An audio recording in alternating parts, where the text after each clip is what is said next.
குரு பயிற்சி 2026. குரு இந்த வருஷம் எக்ஸாக்டாக ஜூன் 1 மிதுனத்துலேருந்து கடகராசிக்கு பயிற்சி ஆகிறாங்க. இது வரைக்கும் மிதுன ராசியில் இருந்து பலன்களை கொடுத்தவர் இனி கடகராசிக்கு பயிற்சியாகி அவர்களோட பார்வை மூலியமாக எப்படிலாம் பலனை தராருன்னு இந்த வீடியோவில் பார்க்கலாம்.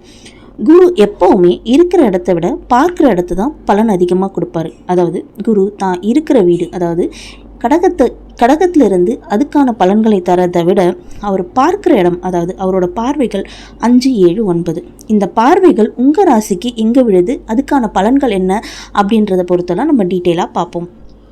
இந்த வருஷம் அதிசார குரு பயிற்சி அக்டோபரில் நடக்கும். ஸோ குரு பேக் டு மிதுனம் போய் திரும்பவும் கடகத்துக்கு வருவார்.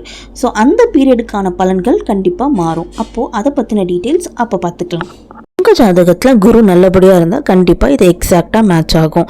மோரோவர் நீங்கள் ஒரு ராசி ஒரு லக்னமாக இருந்தீங்கன்னா நீங்கள் கண்டிப்பாக எந்த ராசியோ அதுக்கான பலன்களையும் எந்த லக்னமோ அதுக்கான பலன்களையும் கண்டிப்பாக பாருங்கள்.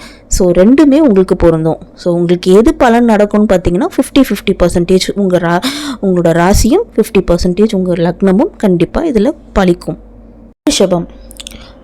குரு ரிஷப ராசிக்கு 2ஆம் இடத்துலேருந்து 3ஆம் இடத்துக்கு பயிற்சி ஆகிறாங்க. அவரோட 5, 7, 9ஆம் பார்வையா குரு 7, 9ஆம் வீட்டை ரிஷபராசிக்கு பார்க்குறாரு. இதன் மூலமாக என்ன பலன்னு பார்த்தீங்கன்னா, திருமண முயற்சி பண்ணுறவங்களுக்கு கண்டிப்பாக இந்த ஆண்டு திருமணம் நடந்தே தீரும்.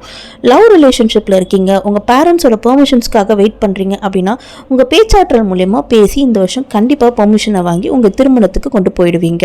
அதுக்கான வழிகளை குரு பண்ணி கொடுப்பாரு. பட் எல்லாமே ஈஸியாக நடக்குமா அப்படின்னு கேட்டிங்கன்னா கண்டிப்பாக கிடையாது. நீங்கள் போராடி தான் நிறைவேற்றணும்.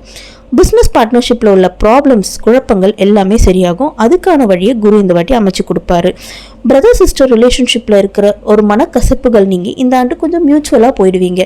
இது வரைக்கும் இருந்த குழப்பங்கள் எல்லாமே கொஞ்சம் தடைகளை விலக்கி கொடுத்து நீங்கள் ஓகே நீ இப்படி தான் நான் இப்படி தான் அப்படின்ற போல் ஒரு மியூச்சுவல் கன்சென்ட்டுக்கு போயிடுவீங்க. நெய்பர்ஸ் மூலியமாக உங்களுக்கு பெனிஃபிட் கிடைக்கும்.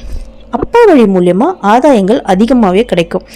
கோவில் கட்டுறதுக்கான மணி டொனேட் பண்ணுறதோ இல்லை நிறைய கோவில் ட்ரிப்ஸ் போகிறதுக்கான அமைப்புகளோ இந்த ஆண்டு உங்களுக்கு காட்டுது. அதே போல் உங்ககிட்ட மணி ஃப்ளோ கொஞ்சம் அதிகமாகவே இருக்கும் இந்த ஆண்டு.